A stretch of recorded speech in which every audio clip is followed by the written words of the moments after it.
Viewers welcome back to program. So viewers end वाले section में ਆਪਾਂ ਗੱਲਬਾਤ ਕਰਨ ਜਾ ਰਹੇ ਹਾਂ कि ਭਾਰਤ ਦੇ ਜ਼ੁਲਮਾਂ ਦੀ ਚੱਕੀ ਪੂਰੀ ਜ਼ੋਰ ਸ਼ੋਰ ਨਾਲ ਚੱਲ ਰਹੀ ਹੈ। ਮੀਡੀਆ ਰਿਪੋਰਟਾਂ ਅਨੁਸਾਰ ਕਸ਼ਮੀਰੀ ਜਰਨਲਿਸਟ ਆਸਫ ਸੁਲਤਾਨ ਜਿਹੜਾ ਪਿਛਲੇ 5 ਸਾਲ ਤੋਂ यूपी ਦੀ ਜੇਲ੍ਹ ਵਿੱਚ ਸੀ, ਜਿਉਂ ਹੀ ਉਹ ਰਿਹਾ ਹੋ ਕੇ श्रीनगर ਆਪਣੇ ਘਰ ਪਹੁੰਚਿਆ ਤਾਂ 2 ਦਿਨ ਬਾਅਦ ਉਸ ਨੂੰ ਇੱਕ ਹੋਰ ਜਿਹੜੇ ਕੇਸ ਵਿੱਚ ਗ੍ਰਿਫਤਾਰ ਕਰ ਲਿਆ ਗਿਆ। ਸੋ ਇਸ ਬਾਰੇ ਆਪਾਂ ਗੱਲਬਾਤ ਕਰਨ ਜਾ ਰਹੇ ਹਾਂ। ਜਿਹੜੇ ਤੁਹਾਡੇ ਲਾਈਵ ਮੈਸੇਜ ਨੇ ਉਹ ਵੀ ਆਪਾਂ ਲਵਾਂਗੇ ਔਰ ਗੁਰਬਾਣੀ ਵਿਚਾਰਾਂ ਦੀ ਸਾਂਝ ਤੁਹਾਡੇ ਨਾਲ ਪਾਈ ਜਾਏਗੀ। ਸੋ ਅਸੀਂ ਚਾਹਾਂਗੇ ਕਿ ਤੁਸੀਂ ਇਸੇ ਤਰ੍ਹਾਂ ਬਣੇ ਰਹਿਣਾ, ਦੇਖਣ ਸੁਣਨ ਲਈ ਲਿਖਣ ਲਈ। ਤੁਹਾਡਾ ਸਭ ਦਾ ਬਹੁਤ ਬਹੁਤ ਧੰਨਵਾਦ ਜੀ। ਡਾਕਟਰ ਸਾਹਿਬ ਕੀ ਵਿਚਾਰਾਂ ਨੇ? ਦੇਖੋ, ਜਦੋਂ ਜਿਨ੍ਹਾਂ ਨੇ ਚੱਕੀ ਚੱਲਦੀ ਦੇਖੀ ਹੈ ਉਹਨਾਂ ਨੂੰ ਇਹ ਵੀ ਚੱਕੀ ਜਦੋਂ ਬਹੁਤ ਫਿਰ ਤੇਜ਼ ਚੱਲਦੀ ਹੈ ਤੇ ਉਹ ਸਭ ਕੁਛ ਇਹ ਵੀ ਨਾਲ ਅਸੀਂ ਕਹਿੰਦੇ ਹਾਂ ਜੀ ਆਟੇ ਦੇ ਨਾਲ ਘੁਣ ਵੀ ਪਿਸ ਜਾਂਦਾ ਹੈ। ਲੇਕਿਨ ਇਹ ਦਮਨ ਦੀ ਚੱਕੀ ਜਿਹੜੀ ਭਾਰਤੀ ਹਾਕਮਾਂ ਨੇ ਜਿਹਦੇ 'ਚ ਉਹਨਾਂ ਨੇ ਘੱਟ ਗਿਣਤੀਆਂ ਨੂੰ ਵੀ, ਦਲਿਤਾਂ ਨੂੰ ਵੀ, ਆਦੀਵਾਸੀਆਂ ਨੂੰ ਵੀ ਨਿਸ਼ਾਨੇ 'ਤੇ ਲਿਆ ਹੋਇਆ, ਹੁਣ ਇੰਨੀ ਤੇਜ਼ੀ ਨਾਲ ਚੱਲ ਰਹੀ ਹੈ ਕਿ ਬਾਰ-ਬਾਰ ਇਹੀ ਕਹਿਣ ਨੂੰ ਜੀ ਕਰਦਾ ਹੈ ਗੁਰੂ ਨਾਨਕ ਪਾਤਸ਼ਾਹ ਦਾ ਇਹ ਫਰਮਾਨ ਕਿ ਏਤੀ ਮਾਰ ਪਈ ਕੁਰਲਾਣੇ ਤੈਂਕੀ ਦਰਦ ਨਾ ਆਇਆ। ਜਦੋਂ ਅਸੀਂ ਆਪਣੀ ਕੌਮ ਦਾ ਹਾਲ ਦੇਖਦੇ ਹਾਂ ਅਜੇ ਵੀ ਜਿਹੜਾ ਅੱਖਾਂ ਦੇ ਸਾਹਮਣੇ ਤੁਸੀਂ ਦੇਖ ਰਹੇ ਹੋ ਜੋ ਸ਼ੁਭਕਰਮ ਸਿੰਘ ਔਰ ਜ਼ਖਮੀ ਨੌਜਵਾਨ ਜਿਨ੍ਹਾਂ ਦੇ ਅੱਖਾਂ ਦੀ ਰੋਸ਼ਨੀ ਚਲੀ ਗਈ, ਉਹ ਕਿਸ ਹਾਲ 'ਚ ਕਿਵੇਂ ਉਹਨਾਂ ਦੇ ਅੱਗੋਂ ਜਿਹੜੇ ਪਰਿਵਾਰ ਦੇ ਬਾਕੀ ਜੀਅ ਨੇ ਕਿਵੇਂ ਉਸ ਔਰ ਸਾਡੀ ਇਹ ਸਾਰੀ ਮੂਵਮੈਂਟਸ ਜੇ ਅਸੀਂ ਪਿਛਲੇ 4 ਦਹਾਕਿਆਂ ਦੀਆਂ ਕੁਰਬਾਨੀਆਂ ਵੱਲ ਦੇਖੀਏ, ਅੱਜ ਦੀ ਸਫਰਿੰਗ ਦੇਖੀਏ ਤਾਂ ਫਿਰ ਇੱਕ ਸਵਾਲ ਤਾਂ ਇੱਕ ਸਧਾਰਨ ਜਜ਼ਬਾਤੀ ਇਨਸਾਨ ਹੋਣ ਦੇ ਨਾਤੇ ਹਰ ਇੱਕ ਦੇ ਮਨ 'ਚ ਆਉਂਦਾ ਹੋਏਗਾ ਕਿ ਇਹ ਵਾਹਿਗੁਰੂ ਇਹ ਕਦੋਂ ਜਿਹੜਾ ਇਸ ਜ਼ੁਲਮ ਦਾ ਅੰਤ ਹੋਏਗਾ। ਹਾਲਾਂਕਿ ਇਹ ਕੋਈ ਨਿਰਾਸ਼ਤਾ ਨਹੀਂ ਹੈ, ਇੱਕ ਕੁਦਰਤੀ ਜੇ ਗੁਰੂ ਨਾਨਕ ਸਾਹਿਬ ਨੇ ਏਤੀ ਮਾਰ ਪਈ ਕੁਰਲਾਣੇ ਤੈਂਕੀ ਦਰਦ ਨਾ ਆਇਆ, ਇਹ ਪਿਆਰ ਭਰਿਆ ਹਨੋਰਾ ਵੀ ਹੁੰਦਾ। ਤੁਸੀਂ ਦੇਖਦੇ ਹੋ ਅਲਟੀਮੇਟਲੀ ਤਾਂ ਜਸਟਿਸ ਰੱਬ ਦਾ ਹੁੰਦਾ ਔਰ ਇਹ ਜਵਾਬਦੇਹੀ ਹੁੰਦੀ ਹੈ। ਇਹ ਨਹੀਂ ਹੈ ਜੈਕਾਰ ਕੀਓ ਧਰਮੀਆਂ ਕਾ ਪਾਪੀ ਕੋ ਡੰਡ ਦਿਓ ਹੈ, ਅਲਟੀਮੇਟਲੀ ਡੰਡ ਦੇ ਹੱਕਦਾਰ ਹੁੰਦੇ ਨੇ। ਹੁਣ ਜਦੋਂ ਅਸੀਂ ਕਸ਼ਮੀਰੀਆਂ ਦੀ ਗੱਲ ਕਰਦੇ ਹਾਂ, ਇੱਕ ਪਾਸੇ ਜਿਵੇਂ ਅਸੀਂ ਕਿਹਾ ਸੀ ਕਿ 7 ਮਾਰਚ ਨੂੰ ਮੋਦੀ श्रीनगर ਦੇ ਵਿੱਚ ਇੱਕ ਜੇਤੂ ਬਾਦਸ਼ਾਹ ਵਾਂਗ ਜਾਏਗਾ, 4 ਸਾਲਾਂ 'ਚ ਉੱਥੇ ਬੋੜਿਆ ਨਹੀਂ ਹੈ ਕਿ ਜੀ ਦੇਖੋ ਅਸੀਂ ਬਿਲਕੁਲ ਖਤਮ ਕਰਤਾ ਸਾਰਾ ਕੁਛ। ਔਰ ਚੱਲ ਕੀ ਰਿਹਾ ਲੋਕਲੀ, ਇੱਕ ਪਾਸੇ ਤਾਂ ਸਚਿਨ ਤੇਂਦੁਲਕਰ ਵਰਗੇ ਜਿਹੜੇ ਨੇ ਕਿ ਜੀ ਉਹ ਕਸ਼ਮੀਰ ਦਾ ਬਣਿਆ bat Kashmiri welcome tourist welcome to Kashmir, ਪਰ ਗਰਾਊਂਡ 'ਤੇ ਕੀ ਵਾਪਰਿਆ? 2 ਖਬਰਾਂ ਜਿਹੜੀਆਂ ਅੱਜ ਜੇ ਮੈਂ ਇਸ ਹਵਾਲੇ ਨਾਲ ਡਿਸਕਸ ਕਰਾਂ ਤੇ ਆਪਣੇ ਆਪ 'ਚ ਕਲੀਅਰ ਹੋ ਜਾਂਦਾ ਕਿ ਵੀ ਉੱਥੇ ਚੱਲ ਕੀ ਰਿਹਾ ਆਮ ਕਸ਼ਮੀਰੀਆਂ ਦੇ ਨਾਲ, ਮੁਸਲਮਾਨਾਂ ਦੇ ਨਾਲ। ਔਰ ਅਸੀਂ ਜ਼ਿਕਰ ਕੀਤਾ ਸੀ ਕਿ ਨਤਾਸ਼ਾ ਕੌਲ ਜਿਹੜੀ ਕਸ਼ਮੀਰੀ ਬ੍ਰਾਹਮਣ ਕੁੜੀ ਹੈ ਔਰ ਸਕਾਲਰ ਹੈ, ਵੱਡੀ ਪ੍ਰੋਫੈਸਰ ਹੈ, ਇੰਟਰਨੈਸ਼ਨਲੀ ਨੋਨ ਹੈ, ਉਹਨੂੰ ਕਿਵੇਂ ਉਹਨਾਂ ਨੇ ਉੱਥੇ 72 ਘੰਟੇ ਰੱਖ ਕੇ ਬੈਂਗਲੁਰੂ ਤੋਂ ਮੋੜ ਦਿੱਤਾ। ਔਰ ਅੱਜ ਜਦੋਂ ਇੰਡੀਆ ਦੀ ਫੋਰਨ ਮਿਨਿਸਟਰੀ ਨੂੰ ਪੁੱਛਿਆ ਗਿਆ ਉਹਨਾਂ ਦੇ ਰਿਪੋਰਟਰ ਨੂੰ ਕਿ ਜੀ ਇਹ ਬੜੀ ਬਦਨਾਮੀ ਹੋਈ ਹੈ ਇੰਟਰਨੈਸ਼ਨਲ, ਉਹਨੇ ਕਿਹਾ ਜੀ India is a sovereign country. ਔਰ ਇਹ ਖਬਰ ਹੀ ਇਹ ਹੈ, ਖਬਰ ਦਾ ਟਾਈਟਲ ਹੀ ਇਹ ਹੈ ਕਿ ਜੀ ਇੱਕ deporting UK professor a sovereign decision ministry of external affairs. हुण क्योंकि नताशा कौल बड़ी बिल्कुल बेबाकी नाल लिखती है भारतीय जुल्म जो कश्मीरियां, उन्होंने कहा मैं कश्मीरी हाँ, हिंदू हाँ मैं, लेकिन मेरे तो ये बर्दाश्त नहीं होंदा जो जुल्म उत्थे कश्मीरी बेगुनाह मुसलमानों ते हो रहे हैं। और उन्हें इंटरव्यू भी दिता है नताशा कौल ने करण थापर नूं, उन्होंने कहा I was treated like a criminal कि मैं उत्थे 72 घंटे ना पानी ना फूड नू एक्सैस और मेरे नाल जो होया है तो लाइक क्रिमिनल होया। हुण दूजे पासे असी खबर देखते हैं, यही खबर 2 दिन पहला आई, मैं क्या चलो कि भी ये आसिफ सुल्तान बहुत प्रोमिनेंट जर्नलिस्ट श्रीनगर 2018 ਜਿਹਨੂੰ ਚੁੱਕਿਆ ਸੀ ਉਹਨਾਂ ਨੇ ਔਰ ਯੂਆਪਾ ਲਾ ਕੇ यूपी ਦੀ ਜੇਲ੍ਹ 'ਚ ਭੇਜ ਦਿੱਤਾ। ਅਜੇ ਬਹੁਤ ਸਾਰਿਆਂ ਨੂੰ ਜਦੋਂ ਅਸੀਂ ਇਹ ਕਹਿੰਦੇ ਹਾਂ ਜੀ ਪੰਜਾਬ ਦੇ ਭਾਈ ਅੰਮ੍ਰਿਤਪਾਲ ਸਿੰਘ ਔਰ ਦੂਸਰੇ 2900 ਕਿਲੋਮੀਟਰ ਦੂਰ ਡਿਬਰੂਗੜ੍ਹ ਭੇਜੇ ਨੇ। ਇਹ ਕੰਮ ਇਹਨਾਂ ਨੇ 5 ਅਗਸਤ 2019 ਨੂੰ ਜਦੋਂ ਕਸ਼ਮੀਰ ਦੇ ਵਿੱਚ ਆਰਟੀਕਲ 370 ਲਾਇਆ ਜਿਹੜਾ ਖਤਮ ਕੀਤਾ ਔਰ ਉਹਨਾਂ ਦੇ ਸੂਬੇ ਦਾ ਵਜੂਦ ਖਤਮ ਕੀਤਾ, ਉਦੋਂ ਵੀ ਇਹ ਖਬਰ ਸੀ ਕਿ ਸੈਂਕੜਿਆਂ ਦੀ ਗਿਣਤੀ 'ਚ ਕਸ਼ਮੀਰੀ ਐਕਟਿਵਿਸਟ ਜਿਹੜੇ ਨੇ ਉਹ यूपी ਦੀਆਂ ਜੇਲ੍ਹਾਂ 'ਚ ਬੰਦ ਕੀਤੇ ਹੋਏ ਨੇ। ਹੁਣ ਇਹਨੂੰ ਜਿਹੜਾ ਆਸਿਫ ਸੁਲਤਾਨ ਹੈ 5 ਸਾਲ ਬਾਅਦ ਹਾਲਾਂਕਿ ਇਹਨੂੰ ਉਸ ਤੋਂ ਪਹਿਲਾਂ ਦਾ ਹੀ ਚੁੱਕਿਆ ਹੋਇਆ 2018 ਦਾ, ਔਰ ਇਸ ਦੇ ਉੱਤੇ ਇਲਜ਼ਾਮ ਲਾਇਆ ਗਿਆ ਸੀ ਕਿ ਜੀ ਇਹ ਜਿਹੜਾ ਲੌਜਿਸਟਿਕ ਮਦਦ ਕਰਦਾ ਮਿਲੀਟੈਂਟਸ ਦੀ। ਕੋਈ ਐਵੀਡੈਂਸ ਨਹੀਂ, ਕੋਈ ਪ੍ਰੂਫ ਨਹੀਂ। ਤੁਸੀਂ ਔਰ ਪ੍ਰੋਮਿਨੈਂਟ ਆਸਿਫ ਸੁਲਤਾਨ ਜੋ ਭਾਰਤੀ ਫੋਰਸਿਸ ਉੱਥੇ ਕਰਦੀਆਂ ਨੇ, ਉਹਨਾਂ ਦੀਆਂ ਕਹਾਣੀਆਂ ਕਰਦਾ ਸੀ। ਹੁਣ ਉਹ 5 ਸਾਲ ਯੂਪੀ ਦੀ ਜੇਲ੍ਹ 'ਚ ਕੈਦ ਕੱਟਣ ਤੋਂ ਬਾਅਦ ਆਪਣੇ ਘਰ ਪਹੁੰਚਿਆ। ਜਿਸ ਰਾਤ ਉਹ ਘਰ ਪਹੁੰਚਦਾ ਹੈ, ਉਸੇ ਅਗਲੀ ਸਵੇਰ ਉਹਨੂੰ ਇੱਕ ਹੋਰ ਕੇਸ ਦੇ ਵਿੱਚ ਚੁੱਕ ਲਿਆ ਜਾਂਦਾ ਹੈ। ਔਰ ਇਹਨਾਂ ਦੀ ਆਪਣੀ PTI ਦੀ ਖਬਰ ਹੈ, Kashmiri journalist Asif Sultan arrested 2 days after being released from 5-year detention। 5 ਸਾਲ ਬਾਅਦ ਉਹ ਘਰੇ ਪਹੁੰਚਦਾ ਹੈ ਤੇ ਉਹਨੂੰ ਫੇਰ ਚੁੱਕ ਲਿਆ ਜਾਂਦਾ ਹੈ। ਅਸੀਂ ਨਤਾਸ਼ਾ ਕੌਲ ਦੀ ਗੱਲ ਕੀਤੀ। ਹੁਣ ਸਭ ਤੋਂ ਪੀਸਫੁਲ ਅੰਦਾਜ਼ 'ਚ ਬੜਾ ਹੰਬਲ ਬੰਦਾ ਜਿਹਨੂੰ ਮੈਨੂੰ ਵੀ ਮਿਲਣ ਦਾ ਮੌਕਾ ਮਿਲਿਆ, ਜਿਹੜਾ ਕਸ਼ਮੀਰੀਆਂ ਦਾ ਲੀਡਰ ਮੀਰਵਾਇਜ਼, ਉਸ ਨੂੰ ਲਗਾਤਾਰਤਾ ਨਾਲ, ਕਿਉਂਕਿ ਮੀਰਵਾਇਜ਼ ਦੇ ਫਾਦਰ ਵੀ ਜਿਹੜੇ ਮੇਨ ਉਹਨਾਂ ਦੀ ਸ੍ਰੀਨਗਰ ਮਸੀਤ ਹੈ ਲਾਲ ਚੌਂਕ 'ਚ, ਉਸ ਦੇ ਵਿੱਚ ਜਿਹੜਾ ਉਹ ਨਮਾਜ਼ ਪੜ੍ਹਾਉਂਦੇ ਰਹੇ ਨੇ। ਤੇ ਖਬਰ ਹੈ Mirwaiz again denied permission to join Friday prayer, ਜੁਮੇ ਦੀ ਨਮਾਜ਼ ਹੁੰਦੀ ਹੈ।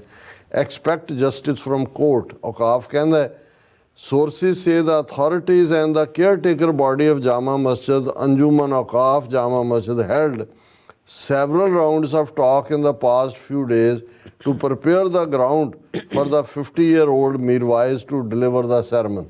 कि वो आके खुतबा देगा जुम्मे दी नमाज ते, पर उन्होंने अगेन डिनाई की। तो किन्ना चिर हो गया मीरवाइज उमर फारूक नूं जिहड़ा उन्होंने जिहड़ी खबर है, authorities on Friday disallowed Hurriyat chairman and Kashmir valley chief cleric Mirwaiz Umar Farooq to lead the prayers at Jama Masjid in Srinagar, even as the Jammu and Kashmir High Court has listed his house detention case for March 6th। ਹੁਣ ਉਹਨੂੰ house arrest ਵੀ ਕੀਤਾ ਹੋਇਆ। ਉਹ ਮਸੀਤ ਜਾ ਕੇ ਨਮਾਜ਼ ਵੀ ਨਹੀਂ ਪੜ੍ਹ ਸਕਦਾ, ਔਰ ਉੱਥੇ ਮੋਦੀ ਨੇ ਜਾ ਕੇ ਉਸੇ ਲਾਲ ਚੌਂਕ 'ਚ ਖਲੋ ਕੇ ਕਹਿਣਾ ਕਿ ਦੁਨੀਆ ਦੇਖ ਲੈ ਕਸ਼ਮੀਰ 'ਚ ਬਿਲਕੁਲ ਸ਼ਾਂਤੀ। ਹੁਣ 2-3 ਖਬਰਾਂ ਹੀ ਆਪਣੇ ਆਪ ਹਾਲਾਂ, ਕਿਉਂਕਿ ਮੀਡੀਆ ਤੇ ਤਾਂ ਉਹ ਪੂਰੀ ਅੱਖ ਹੁੰਦੀ, ਉੱਥੋਂ ਖਬਰ ਨਿਕਲਣ ਹੀ ਨਹੀਂ ਦਿੰਦੇ। ਤੇ ਜਿਹੜੀਆਂ ਨਿਕਲ ਕੇ ਆਉਂਦੀਆਂ ਨੇ ਉਹਨਾਂ ਤੋਂ ਤੁਸੀਂ ਅੰਦਾਜ਼ਾ ਲਾ ਸਕਦੇ ਹੋ ਕਿ ਆਮ ਲੋਕ, ਹੁਣ ਇਹ ਨਤਾਸ਼ਾ ਕੌਲ ਕੋਈ ਛੋਟੀ ਨਹੀਂ ਹੈ, ਮੀਰਵਾਇਜ਼ ਉਮਰ ਫਾਰੂਕ ਕੋਈ ਛੋਟਾ ਨਾਂ ਨਹੀਂ ਹੈ, ਜਾਂ ਆਸਿਫ ਸੁਲਤਾਨ ਕੋਈ ਛੋਟਾ ਜਰਨਲਿਸਟ ਨਹੀਂ ਹੈ। ਇਹ 3 ਖਬਰਾਂ ਵਿਦਿਨ 24 ਆਵਰਸ ਨੇ। ਤੇ ਆਮ ਲੋਕ ਕਿਸ ਹਾਲ 'ਚ ਨੇ, ਜ਼ੁਲਮ ਦੀ ਚੱਕੀ ਥੱਲੇ ਉਹ ਕਿੰਨੀ ਬੁਰੀ ਤਰ੍ਹਾਂ ਪਿਸ ਰਹੇ ਨੇ, ਇਸ ਦਾ ਅੰਦਾਜ਼ਾ ਲਾਣਾ ਔਖਾ ਨਹੀਂ। ਜੀ ਰਾਜ ਸਾਹਿਬ, ਤੁਹਾਡਾ ਬਹੁਤ ਬਹੁਤ ਸ਼ੁਕਰੀਆ। ਸੋ ਆਪਾਂ ਆਪਣੇ ਵਿਊਅਰਸ ਜਿਹੜੇ ਮੈਸੇਜ ਨੇ ਉਹ ਲੈਣ ਜਾ ਰਹੇ ਹਾਂ। ਸਭ ਦਾ ਬਹੁਤ ਬਹੁਤ ਸ਼ੁਕਰੀਆ ਅਦਾ ਕਰਦੇ ਹਾਂ। ਤੁਸੀਂ ਬੜੇ ਪਿਆਰ ਤੇ ਮਾਣ ਨਾਲ ਸਾਨੂੰ ਜਿਹੜੇ ਮੈਸੇਜ ਨੇ ਲਿਖੇ ਨੇ, ਔਰ ਇਸੇ ਤਰ੍ਹਾਂ ਹੀ ਲਿਖਦੇ ਰਹੋ। ਔਰ ਸਿੰਘ ਨਵਜੋਤ ਸਿੰਘ ਜੀ ਸਾਨੂੰ ਕਹਿੰਦੇ ਨੇ ਖਾਲਸਾਨ ਜ਼ਿੰਦਾਬਾਦ। ਮੁਖਵਿੰਦਰ ਸਿੰਘ ਜੀ ਫਤਿਹ ਬੁਲਾਉਂਦੇ ਨੇ, ਔਰ ਰਮਨਦੀਪ ਕੌਰ ਜੀ ਵੀ ਕੁਝ ਲਿਖ ਰਹੇ ਨੇ, but I don't think I can read. So Satnam Dhillon ji ਵੀ ਕਹਿੰਦੇ ਲੋਕਾਂ ਦਾ ਮੁਲਕ ਭਾਰਤ ਕਦੀ ਰਿਹਾ ਹੀ ਨਹੀਂ, ਪਹਿਲਾਂ ਗਾਂਧੀਆਂ ਦਾ ਮੁਲਕ ਸੀ, ਅੱਜ ਅਡਾਨੀਆਂ ਮੋਦੀਆਂ ਦਾ ਹੈ, ਕੱਲ ਪਤਾ ਨਹੀਂ ਕਿਸ ਦਾ ਹੋਏਗਾ। ਰਮਨਦੀਪ ਕੌਰ ਉਹਨਾਂ ਨੇ ਕਿਹਾ ਅਨੰਤ ਇਜ਼ ਅੰਬਾਨੀਜ਼ ਸਨ। ਹਾਂਜੀ, ਬਟ ਡਸਨਟ ਮੈਟਰ, ਟੱਠੇ ਖੂਚ ਜਾਏ। ਓਕੇ, ਠੀਕ ਹੈ ਜੀ। ਸੋ ਬਲਵਿੰਦਰ ਸਿੰਘ ਜੀ ਵੀ ਆਏ ਨੇ, ਔਰ ਸੁਰਿੰਦਰ ਧਾਲੀਵਾਲ ਜੀ ਵੀ ਫਤਿਹ ਬੁਲਾਉਂਦੇ ਨੇ। ਮੀਆਂ ਸਰਵਰ ਜੀ ਕਹਿੰਦੇ ਨੇ ਕਿ Punjabi means hard working people who feel pride of Sikh Muslim brothers of Punjab. बिल्कुल ठीक फरमाया सर। धर्म सिंह जी भी कहते हैं कि वाहिगुरू जी का खालसा वाहिगुरू जी की फतेह, चढ़दी Kala program Sachcho Sach. Thank you so much. Amrik Singh ji भी ने और पंजाब भी ने, और जसपाल सिंह जी भी कहते देख देख फतेह पंथ की जीत। सुखविंदर सिंह जी भी फतेह बुलाते हैं एंड खालसा जिंदाबाद कहते हैं, और गुरमीत सिंह जी भी फतेह बुलाते हैं।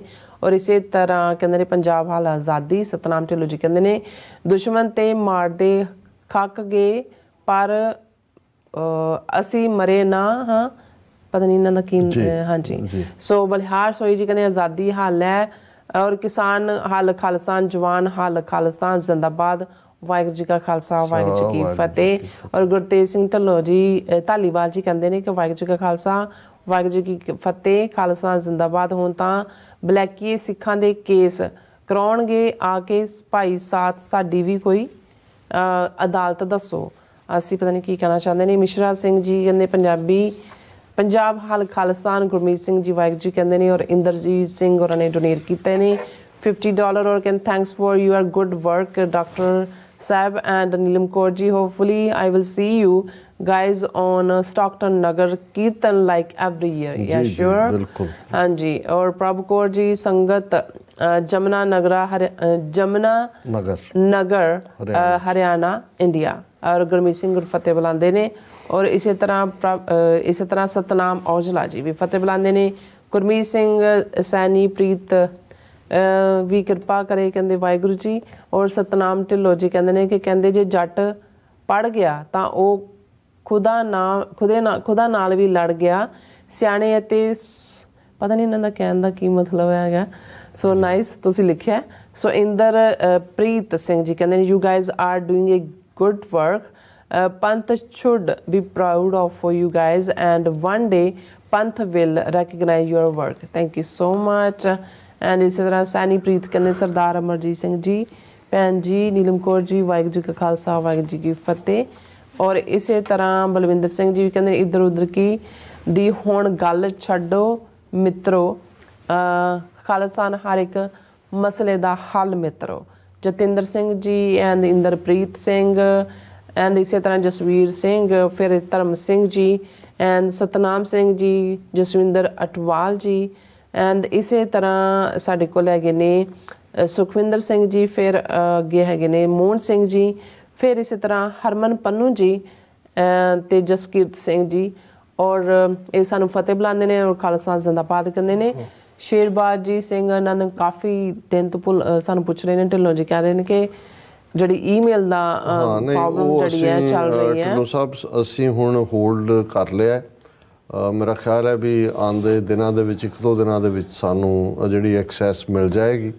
ਜਿਹੜੀ ਪੁਰਾਣੀ ਮੇਲ ਵੀ ਇਹਨਾਂ ਦੋਨਾਂ ਤੇ ਆਈ ਹੋਈ ਹੈ ਉਹ ਵੀ ਸਾਨੂੰ ਉਹ ਫਾਰਵਰਡ ਕਰਨਗੇ ਜੀ। ਸੋ ਬਾਈ ਨੈਕਸਟ ਵੀਕ ਸਾਡੀ ਈਮੇਲ ਫੰਕਸ਼ਨਸ ਹੋਣੀ ਚਾਹੀਦੀ ਹੈ। ਹਾਂਜੀ। ਇਸੇ ਤਰ੍ਹਾਂ ਜਸਕੀਰ ਸਿੰਘ ਜੀ ਗੋਲੇ ਵਾਲੀਆ ਗਿੱਲ ਧੰਨਵਾਦ ਜੀ ਕਹਿੰਦੇ ਨੇ ਗੁਰਮੁਖ ਸਿੰਘ ਗੁਰਮੁਖ ਐਂਡ इसी तरह जसवीर बराड़ जी फिर all about truth and Sikhism Amarjit Saini and Inderjit Singh Sandhu ji सानू फतेह बुलाते हैं और खालसा जिंदाबाद सभ नूं सांझी फतेह साडे सारे वीरां भैणां नूं वाहिगुरू जी का खालसा वाहिगुरू जी की फतेह। भैन जी किरणजीत कौर कहंदे ने खट्टर ते मोदी सरकार सिखां उत्ते तशद्दद करके हिंदू वोट नूं पोलराइज करना चाहुंदे हन। ਨੌਜਵਾਨਾਂ ਦੇ ਇਸ ਰੋਸ ਨੂੰ ਬੀਜੇਪੀ ਅਤੇ ਝਾੜੂ ਵਾਲਿਆਂ ਦੇ ਵਿਰੁੱਧ ਵਰਤਿਆ ਜਾਏ। ਇਹਨਾਂ ਨੂੰ ਪਿੰਡ ਵਿੱਚ ਨਾ ਵੜਨ ਦਿੱਤਾ ਜਾਏ। ਕਿਸਾਨ ਆਗੂ ਵੋਟਾਂ ਤੱਕ ਰੁਕ ਜਾਣ।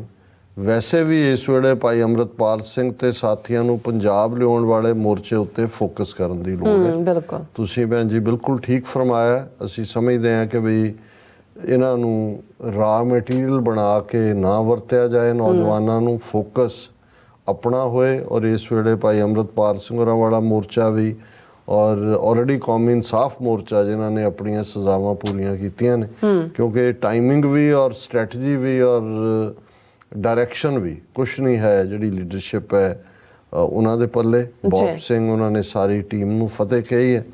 फिर हाँ उन्होंने भी इस लाइन के उत्ते कहा कि no need to do formal agitation the solution is our independent state Khalistan and that the only solution for Sikhs and the citizens of Punjab। बिल्कुल तुसी ठीक फरमाया। फिर भैन जी कमलजीत कौर कहंदे ने there is no solution of farmers agitation, it's a wastage of time energy and resources।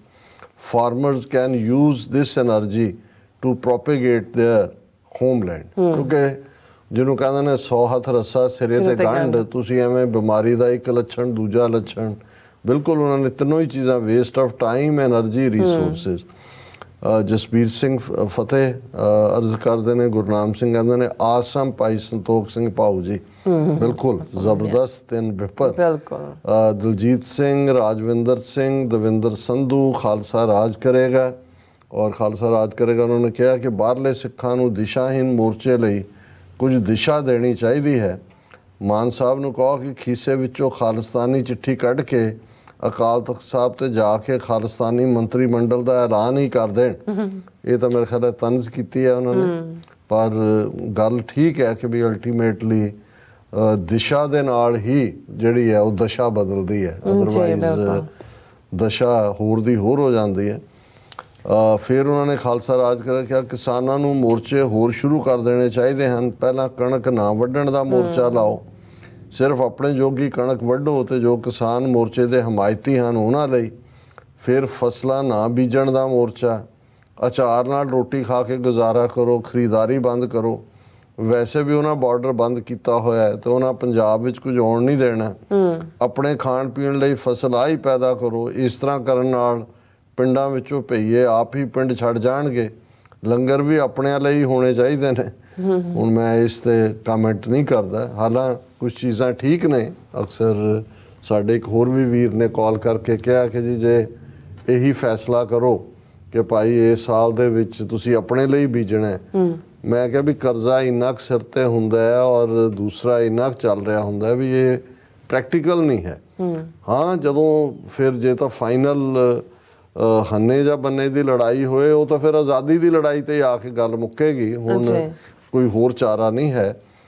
ਕੁਮਰ ਪਰਾਚਾ, ਜਗਰਾਜ ਸਿੰਘ ਸਿੱਧੂ, ਰਾਜਵਿੰਦਰ ਸਿੰਘ ਕਹਿੰਦੇ ਨੇ doctor Sahib all those who say Darbar Sahib was attacked because there were weapons.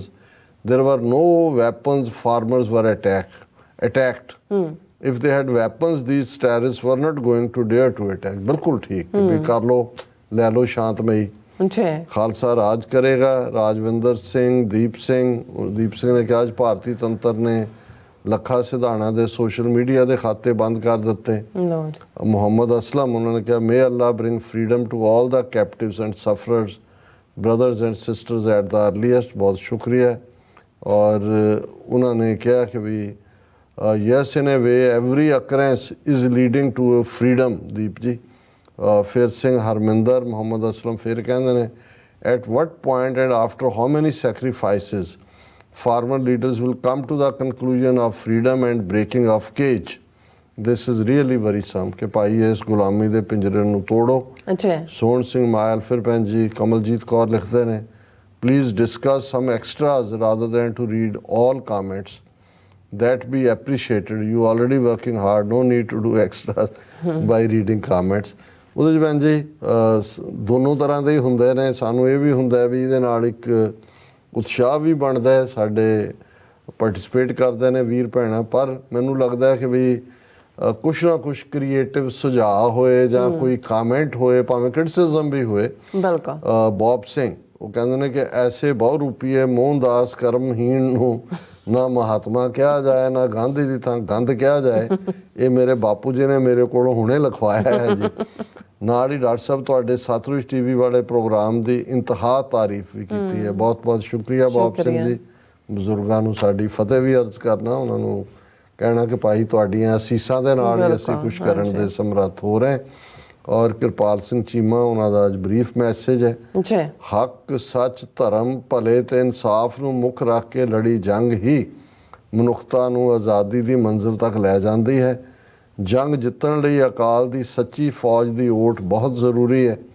ਖਾਲਸੇ ਬਣ ਕੇ ਆਪਣੀ ਜੰਗ ਨੂੰ ਫਤਿਹ ਵਿੱਚ ਬਦਲ ਕੇ ਰਾਜ ਭਾਗ ਦੇ ਮਾਲਕ ਬਣੋ ਭਾਈ। ਗੁਲਾਮੀ ਬੰਧਨ ਹੈ ਅਤੇ ਤੁਹਾਡੇ ਹਰ ਬੰਧਨ ਦਾ ਹੱਲ ਆਜ਼ਾਦੀ ਹੈ। ਜਸਬੀਰ ਸਿੰਘ, ਗੁਰਜੀਤ ਸਿੰਘ, ਰਾਜਵਿੰਦਰ ਸਿੰਘ, ਦੀਪ ਸਿੰਘ, ਮੁਹੰਮਦ ਜਾਵੇਦ, ਇਹਨਾਂ ਸਾਰਿਆਂ ਦਾ ਅਸੀਂ ਸ਼ੁਕਰੀਆ ਅਦਾ ਕਰਦੇ। ਔਰ ਅਖੀਰ ਦੇ ਵਿੱਚ ਅਸੀਂ ਬਰੀਫ 'ਚ ਸ਼ਲੋਕ ਹੈ ਤੀਸਰੇ ਪਾਤਸ਼ਾਹ ਦਾ ਔਰ ਉਸ ਦੇ ਨਾਲ ਜਿਹੜਾ ਇਹੀ ਸ਼ਲੋਕ ਅਸੀਂ ਇੱਕ ਵਿਚਾਰਾਂਗੇ।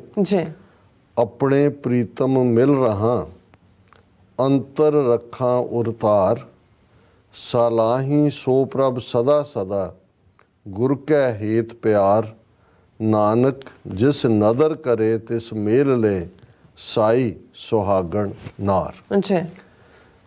ਹੁਣ ਅਸੀਂ ਅੱਗੇ ਵੀ ਜ਼ਿਕਰ ਕੀਤਾ ਸੀ ਕਿ ਜਦੋਂ ਰੂਹਾਂ ਦਾ ਔਰ ਨਿਰੰਕਾਰ ਦਾ ਅਲੰਕਾਰ ਇਸਤੇਮਾਲ ਹੁੰਦਾ ਹੈ ਤੇ ਰੱਬ ਨਿਰੰਕਾਰ ਵਾਹਿਗੁਰੂ ਅਕਾਲ ਪੁਰਖ ਇੱਕ ਪਤੀ ਹੈ ਔਰ ਬਾਕੀ ਸਾਰੀਆਂ ਉਸ ਦੀਆਂ ਪਤਨੀਆਂ ਨੇ, ਕਿਉਂਕਿ ਉਸ ਦੀ ਜੋਤ ਚੋਂ ਹੀ, ਉਸ ਦੇ ਨੂਰ ਚੋਂ ਹੀ ਸਭ ਦਾ ਜਨਮ ਹੋਇਆ। ਔਰ ਉਹ ਇੱਕ ਵੱਖਰਾ ਵਿਸ਼ਾ ਹੈ ਕਿ ਭਾਈ ਕਿਵੇਂ ਵਿਛੋੜਾ ਹੁੰਦਾ ਉਸ ਰੱਬ ਨਾਲੋਂ ਤੇ ਕਿਵੇਂ ਉਸ ਨਾਲ ਮਿਲਣ ਦੀ ਤਾਂਘ। ਪਰ ਇਸ ਅਲੰਕਾਰ ਨੂੰ ਬਹੁਤ ਥਾਵਾਂ 'ਤੇ ਗੁਰਬਾਣੀ 'ਚ ਵਰਤਿਆ ਗਿਆ ਕਿ ਭਾਈ ਮੈਂ ਆਪਣੇ ਪਿਆਰੇ ਦੇ ਸੰਗ ਰਵਾਂ, ਆਪਣੇ ਪ੍ਰੀਤਮ ਮਿਲ ਰਹਾ ਅੰਤਰ ਰੱਖਾਂ ਉਰਤਾਰ। ਮੇਰਾ ਪਿਆਰਾ, ਮੇਰਾ ਵਾਹਿਗੁਰੂ, ਮੇਰਾ ਅਕਾਲ ਪੁਰਖ ਹਮੇਸ਼ਾ ਮੇਰੇ ਦਿਲ ਦੇ ਅੰਦਰ ਵਸਦਾ ਰਹੇ। ਸਾਲਾਹੀ ਸੋ ਪ੍ਰਭ ਸਦਾ ਸਦਾ ਗੁਰ ਕੈ ਹੇਤ ਪਿਆਰ, ਕਿ ਹਮੇਸ਼ਾ ਮੇਰੇ ਅੰਦਰ ਗੁਰੂ ਦਾ ਪਿਆਰ ਜਿੱਥੇ ਵਸਦਾ ਰਹੇ, ਔਰ ਮੈਂ ਉਸ ਵਾਹਿਗੁਰੂ ਨੂੰ ਹਮੇਸ਼ਾ ਉਸ ਦੀ ਸਿਫਤ ਸਲਾਹ ਕਰਦਾ ਰਵਾਂ ਜਾਂ ਕਰਦੀ ਰਵਾਂ। ਸਾਲਾਹੀ ਸੋ ਪ੍ਰਭ ਸਦਾ ਸਦਾ ਗੁਰ ਕੈ ਹੇਤ ਪਿਆਰ, ਨਾਨਕ ਜਿਸ ਨਦਰ ਕਰੇ ਤਿਸ ਮੇਲ ਲੈ। ਹੁਣ ਸਿਫਤ ਸਲਾਹ ਕਰਨੀ, ਰੱਬ ਨੂੰ ਹਾਜ਼ਰ ਨਾਜ਼ਰ ਜਾਣ ਕੇ ਹੁਕਮ ਰਜ਼ਾਈ ਚੱਲਣਾ, ਇਸ ਸਭ ਦੇ ਬਾਵਜੂਦ ਕਿਸ ਦੇ ਉੱਤੇ ਨਿਰੰਕਾਰ ਦੀ ਨਜ਼ਰ ਸਵੱਲੀ ਹੁੰਦੀ ਹੈ, ਕਿਸ ਨੂੰ ਉਹਨੇ ਆਪਣੇ ਨਾਲ ਮਿਲਣਾ ਹੈ, ਇਹ ਉਸ ਦੀ ਨਜ਼ਰ ਦੇ ਉੱਤੇ ਹੈ। ਨਾਨਕ ਨਦਰੀ ਕਰਮੀ ਦਾਤ, ਕਿਸ ਤੇ ਨਜ਼ਰ ਕਰੇ, ਕਿਸ ਦੇ ਉੱਤੇ ਉਸ ਦਾ ਕਰਮ ਹੋਏ, ਕਿਸ ਨੂੰ ਵਾਹਿਗੁਰੂ ਉਹ ਨਾਮ ਦੀ ਦਾਤ ਦਾ ਖਜ਼ਾਨਾ ਬਖਸ਼ੇ। ਨਾਨਕ ਜਿਸ ਨਦਰ ਕਰੇ ਤਿਸ ਮੇਲ ਲੈ, ਸਾਈ ਸੁਹਾਗਣ ਨਾਰ। ਉਹੀ ਰੂਹ ਫੇਰ ਭਰ ਜਾਂਦੀ ਹੈ ਉਸ ਵਾਹਿਗੁਰੂ ਦੇ ਪਿਆਰ ਦੇ ਨਾਲ, ਸੁਹਾਗਣ ਹੋ ਜਾਂਦੀ ਹੈ, ਜਿਸ ਤੇ ਵਾਹਿਗੁਰੂ ਨਦਰ ਕਰਕੇ ਆਪਣੇ ਨਾਲ ਮੇਲ ਲੈਂਦੇ। ਜੀ ਡਾਕਟਰ ਸਾਹਿਬ, ਤੁਹਾਡਾ ਬਹੁਤ ਬਹੁਤ ਸ਼ੁਕਰੀਆ। ਤੁਸੀਂ ਆਪਣੇ ਵਿਚਾਰ ਸਾਡੇ ਦਰਸ਼ਕਾਂ ਨਾਲ ਸਾਂਝੇ ਕੀਤੇ ਨੇ। ਸੋ ਇਸ ਨਾਲ ਆਪਣੇ ਵਿਊਅਰਸ ਕੋਲ ਨੇ ਇਜਾਜ਼ਤ। ਵਿਊਅਰਸ, ਸਾਡੇ ਪ੍ਰੋਗਰਾਮ ਦਾ ਸਮਾਂ ਇੱਥੇ ਮੁੱਕਦਾ ਹੈ। ਤੁਸੀਂ ਆਪਣੀ ਰਾਏ ਤੇ ਸੁਝਾਅ ਸਾਨੂੰ ਭੇਜਣਾ ਭੁੱਲਣਾ ਸਾਡੇ ਇਸ ਪਤੇ ਤੇ SOS@TV4.TV ਤੇ। ਅਸੀਂ ਆਪਣਾ ਪ੍ਰੋਗਰਾਮ ਲੈ ਕੇ ਫਿਰ ਦੁਬਾਰਾ ਤੁਹਾਡੇ ਸਾਹਮਣੇ ਹੋਵਾਂਗੇ। ਤਦ ਤੱਕ ਲਈ ਮੈਨੂੰ ਤੇ ਆਪਣਾ ਸਾਥ ਗਿਆ ਦੋ ਦੀ ਤੇਰੇ TV4 ਬੁਲਾ ਦਿਓ ਫਤਿਹ। ਵਾਹਿਗੁਰੂ ਜੀ ਕਾ ਖਾਲਸਾ, ਵਾਹਿਗੁਰੂ ਜੀ ਕੀ ਫਤਿਹ। ਰੱਬ ਰਾਖਾ।